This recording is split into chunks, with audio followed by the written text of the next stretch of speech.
Nung na-meet mo yung guy, Opo. syempre, bagong love life. Yes.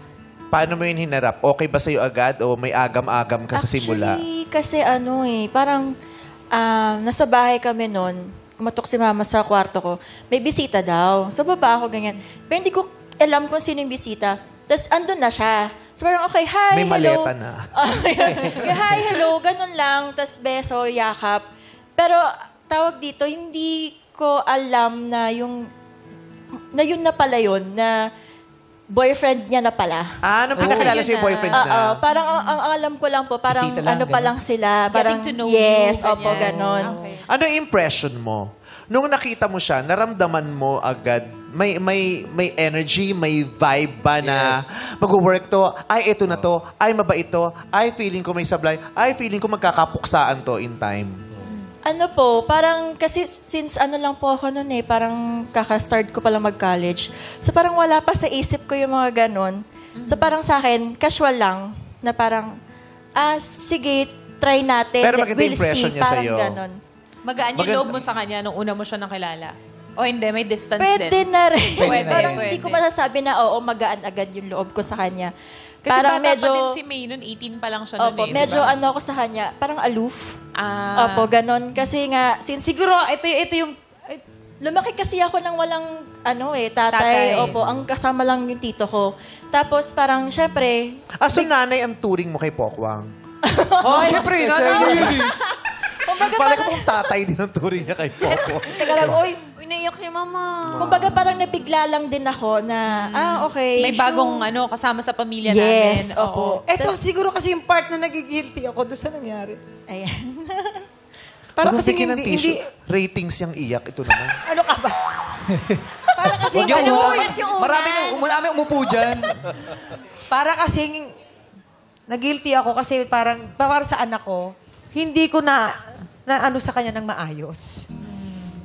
Anong hindi mo na ano ng Na, maayos? anak, Hindi mo na ipaalam? oo, na magsasama na kami. Kasi nakita niya kung gaano ako kamahal.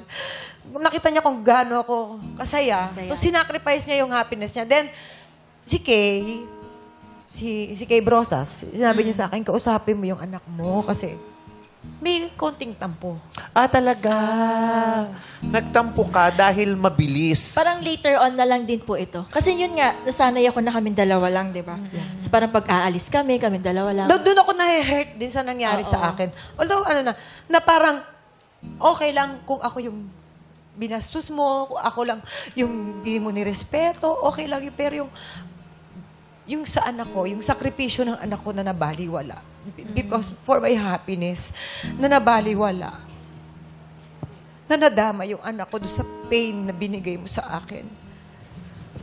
Okay lang sana kung ako lang. Question, yung nadama yung anak mo sa pain, ano ba yon? Hindi siya, kumbaga, naging painful sa kanya kasi nakikita niya yung nanay niya ay nasasaktan. Hindi naman sa may direktang ginawa sa Never kanya. kasi siya yun. nagsorry sa amin mag-ina. Yun lang Never. yun. Pero wala namang anything na... Never. Wala naman.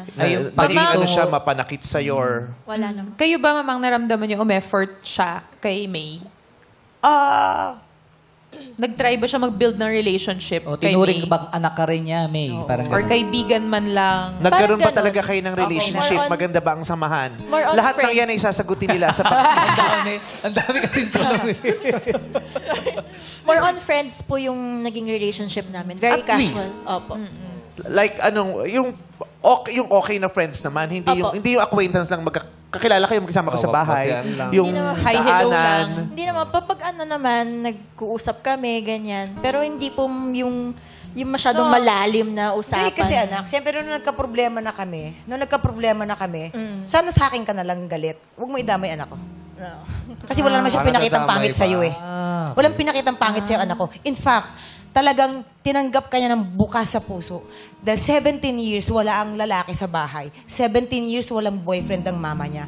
17 years, college na katabi kong natutulog. Bakit dinamay niya ba si May? May ginawa ba siyang something kay May? Hindi niya kinakausap to. Wala lang. Hindi hindi kinakausap. na kinakausap. Pag galit siya sa'yo, galit din siya kay May. Ganun Yeah. yan. So, Totoo galit ba siya yun, sa May? akin, galit din siya sa anak ko. May times po na ganun. Para sa akin, hindi dapat ganun. Sa akin ka lang. Huwag Huwag mong idamay. idamay anak ko. Kasi nagsakripisyo yan para sa ating dalawa. Yung happiness na dapat para sa kanya, binigay niya yun para sa atin. Pero did you feel that? O, as in, absolute ba yun na pag magkaaway sila, galit siya? Naramdaman mo bang pag magkaaway sila, galit siya sa'yo o Nadamay. aloof lang din dahil baka nahihiya kasi may something Opo. sila ng More nanay on niya? ganon, yes. More on, ilang din siya sa akin pag magkaaway sila. Pag magkaaway lang naman sila. Pero pag okay sila, Pero hindi wala galit, yung galit siya sa'yo. naman. Hindi naman po. Hindi naman siya yung Silent treatment. Baka Parang umiiwas kasi inisip niya ang kakampihan syempre ni May, ang Nanay. mama niya. Parang diba? Lalo Siya na yung hindi bago niya eh. bahay yun. Diba? Merong Outside. hiya. Oo. Tsaka syempre, alam, yun nga, kakampihan ni May yung nanay niya eh. May bias si May eh, di ba? Kaya, Pero ramdam niya ba yun pag magkaaway sila mami na kumakampi ka kay Pokwang? Hindi naman Hindi naman. kumikibuyan. Pasalamat na wala. lang naman. talaga. Hindi po ako nakikialam sa relationship nila talaga. Hindi.